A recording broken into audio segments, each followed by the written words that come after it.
तो हमें मालूम होगा कि ऐसे ऐसे भी इंसान थे, ऐसे ऐसे भी लोग थे कि जिनके घर में खाने को कुछ नहीं था, लेकिन फिर भी उनके सिरों में आजादी के बलबले मचल रहे थे।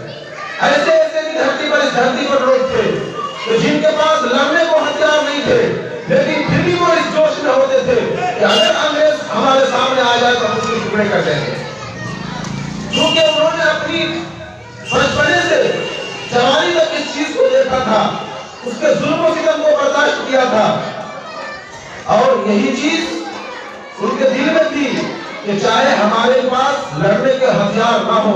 लेकिन हमारे पास हौसला होना चाहिए। इस हौसले से वो आगे बढ़ते रहे, और एक वक्त आया कि उनके हौसले के सामने,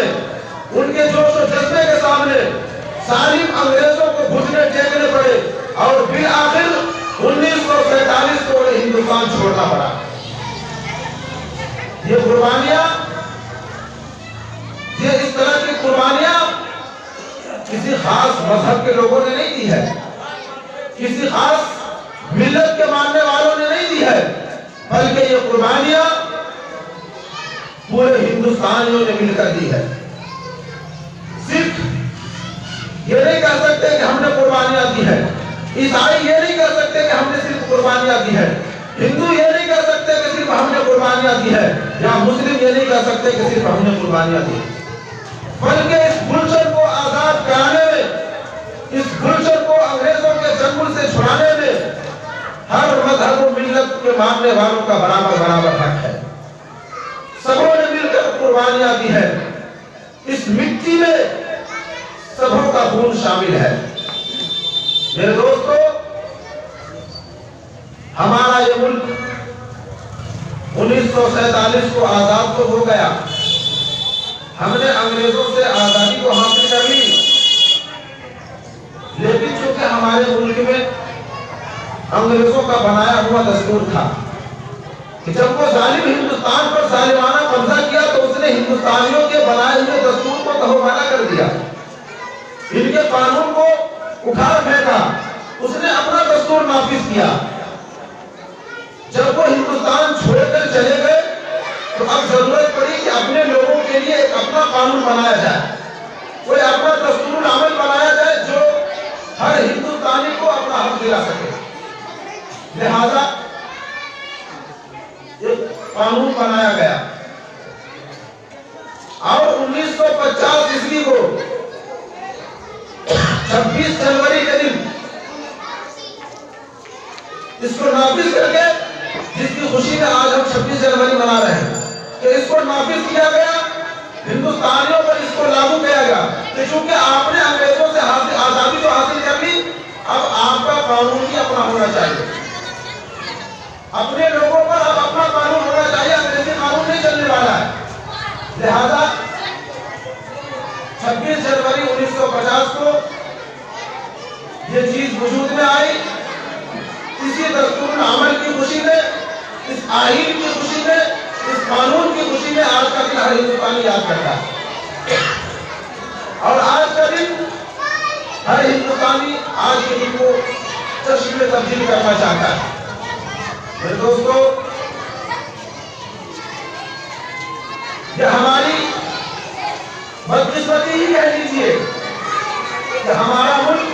आजाद भी हुआ, हमारा मुल्क जमहूरी भी बना, लेकिन फिर भी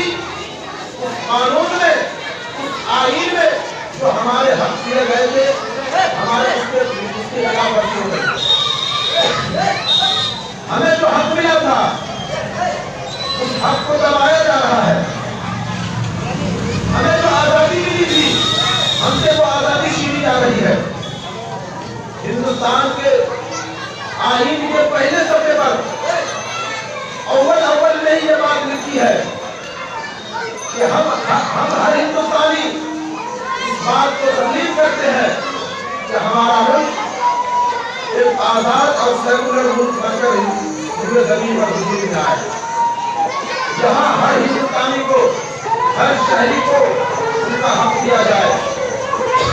उन्हें इज़हार राय की पूरी आजादी हो, इज़हार ख्याल की पूरी आजादी हो, किसी को कोई इंसान किसी का हक नहीं दबा सकता, हर एक दबाव से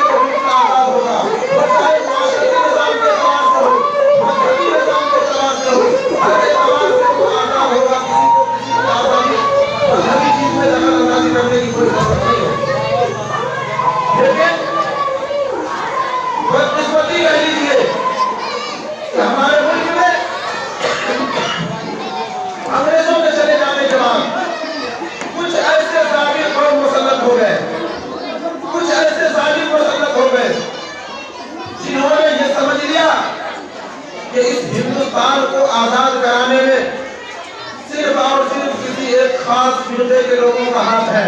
उसके अलावा दूसरे किसी लोगों का हाथ नहीं है। और उन्होंने इस वजह से इस मुल्क को अपनी जागीर समझने लगा। उन्होंने ये समझ लिया कि ये मुल्क हमारा है, इस मुल्क में दूसरे मजहब के मानने वालों का कोई हक नहीं है।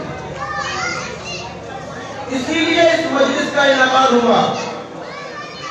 कि हमारे बच्चों तक, हमारे बड़ों तक जो इस बात को नहीं जानते हैं, उन तक ये बात पहुंचे कि हमारे अकाबिरीन ने भी, हमारे बुजुर्गों ने भी इस मुल्क की आजादी के लिए कुर्बानियां दी।